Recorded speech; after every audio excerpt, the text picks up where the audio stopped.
On Shadow Dance Edge, our next guest is a writer, speaker, spiritual guide, self development coach. She leads her clients on journeys of self discovery, my favorite, where they meet their shadow selves, discovering their core wounds and ultimately healing past traumas. Buffy Lee helps us to integrate all aspects of our being, assisting in the strengthening of our self confidence, communication, relationships of all kinds, and ultimately increasing the love we have for ourselves as well as others. Welcome to the Shadow Dance Edge podcast. It's my great pleasure to introduce Buffy Lee Porter. So welcome to the show. Thank you so much. Very happy to be here. So I always love asking this question because I like to have us be really present in what is in this moment. So I'm going to ask, what's alive for you right now in the world? What are you passionate about? I'm really passionate about the fact that we are coming upon the age of Aquarius. I'm sure you might have heard of that. It's up and coming, so to speak.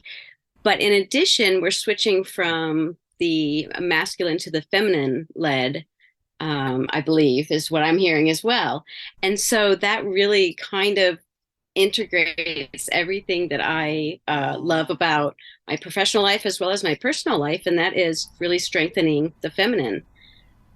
If you or anyone listening is like me, I didn't have the best role model as far as what the feminine was supposed to really entail. And so I had a lot of questions growing up. I kind of resisted, quite honestly, the feminine side of myself because I didn't like what my role model was, right? I didn't associate or connect with that. It didn't resonate with me. And I really was only given maybe two, maybe options of what I could be as a woman. And I don't like either of them.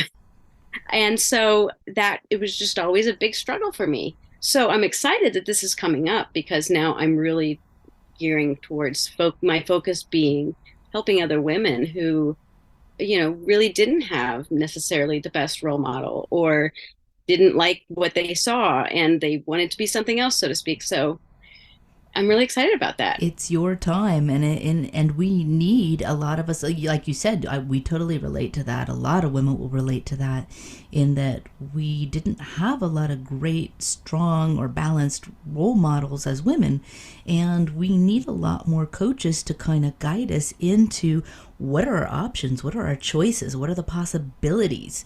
I usually ask, have you always worked along those same ideals or in that field? But it sounds like you've kind of lived it, and so that's definitely has been a part of your narrative for a lot of your life. So let's just fast forward to the present, and I would love to hear right now inside of that, as I know that you're a coach and you're leading people and guiding them. What is a current challenge that you might be in the growth of your business or your own personal stepping into that beingness to be that role model or that guide? What does that growth edge look like for you? I would say that the I'm not good enough fear, or yeah, that's probably what I would go with. I think there's a few different kind of core wounds that encompass what I'm trying to say, but yeah, that I'm not good enough or I don't have the right X, Y, or Z to be successful. Um, of course, you could say fear of rejection, of course, as well.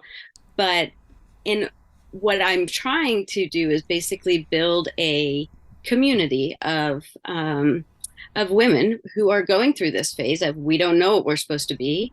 Let's find out. Let's create that. And in theory, support each other, call each other out in the right manner, not for shame or blame or guilt, but more for education. And hey, when you did this, another way to do that is this, and that's actually might be healthier. Could you And give really it? just be there to support each other. Can you give an example of when you've had to help somebody kind of flip a switch on something? Because I mean, I want to know a polite way to do it. I want to understand how to encourage somebody to make a different decision in how they are approaching another woman, and redirecting them. What's a good way to do that? An example would be if for instance, a friend of mine is complaining about their partner, and they don't feel that they're being heard, or they're not getting their way, basically. And so I would receive that, and then I would inquire first before I ever do anything. Is I inquire why they feel that way, or what their line of thinking is to arrive at whatever they had said.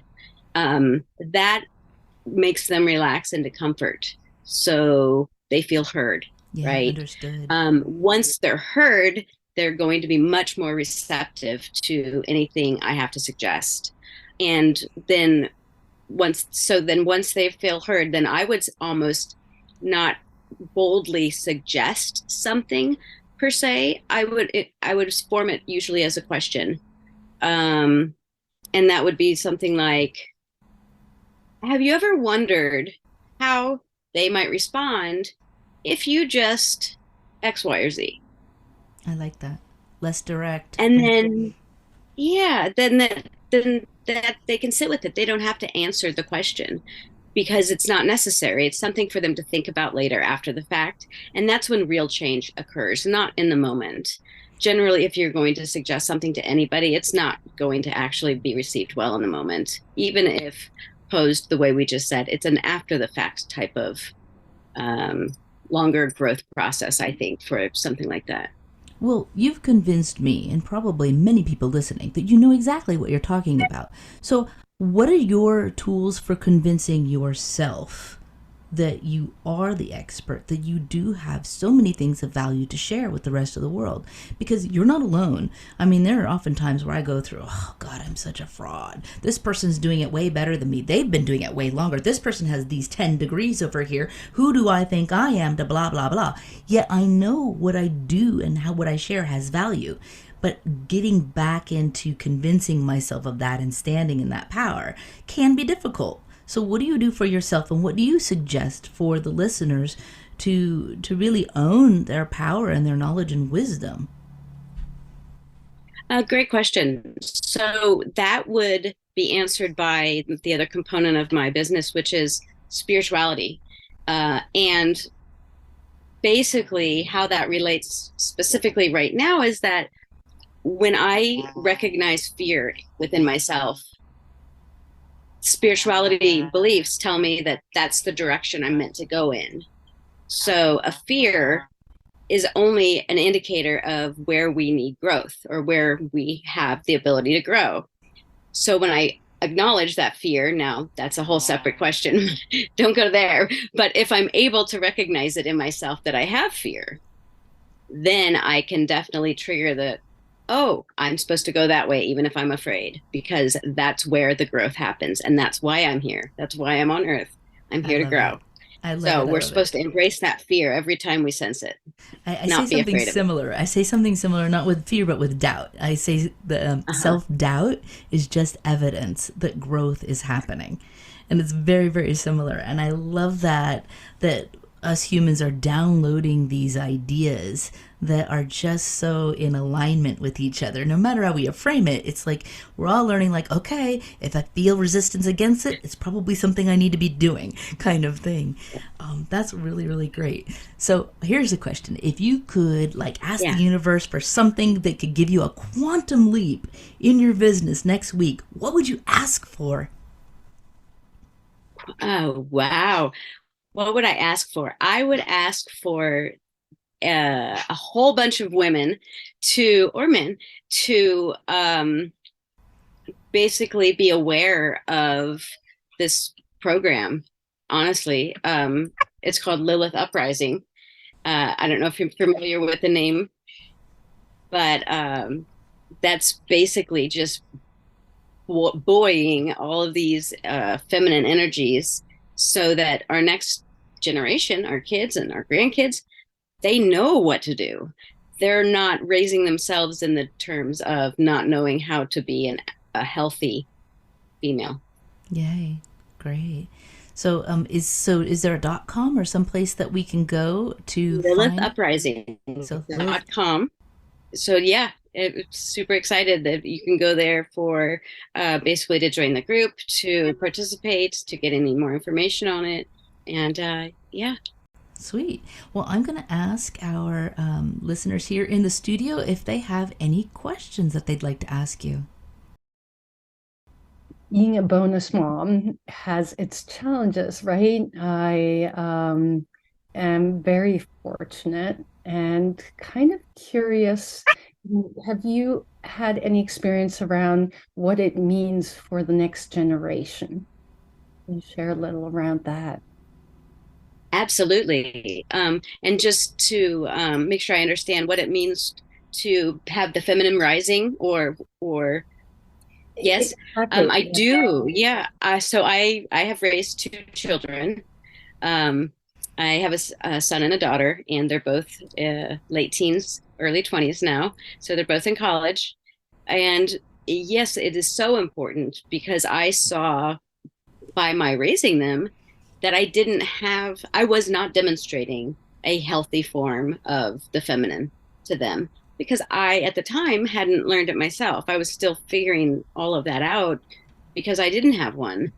And so I saw that. I saw the effect that that had on them, and I knew this had to change. It was just so blatantly in front of me that I wasn't doing it right. And I thought, if I'm not doing it right, what's happening to all these other kids? And so the more I asked around, I realized, oh, we're in a big world of hurt because we're going to have a next generation who's going to be worse, basically, if they don't heal than we are, right? So we need to make a change. And that's really what empowered me to get going on the whole thing.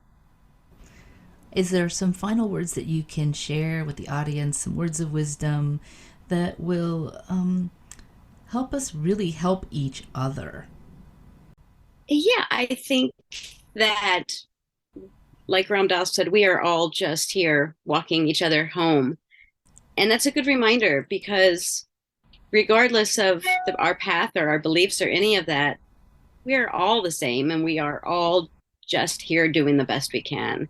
And to get mad at each other for doing that is not necessary. To be disagreeable with someone, to quote unquote hate somebody for whatever, none of it's really necessary because there's a component of every aspect of all of us in all of us. And that's the important connection, I think. So be gentle, be kind with each other. Thank you so much, Buffy Lee Bernstein, for being on with us today. I really appreciate you.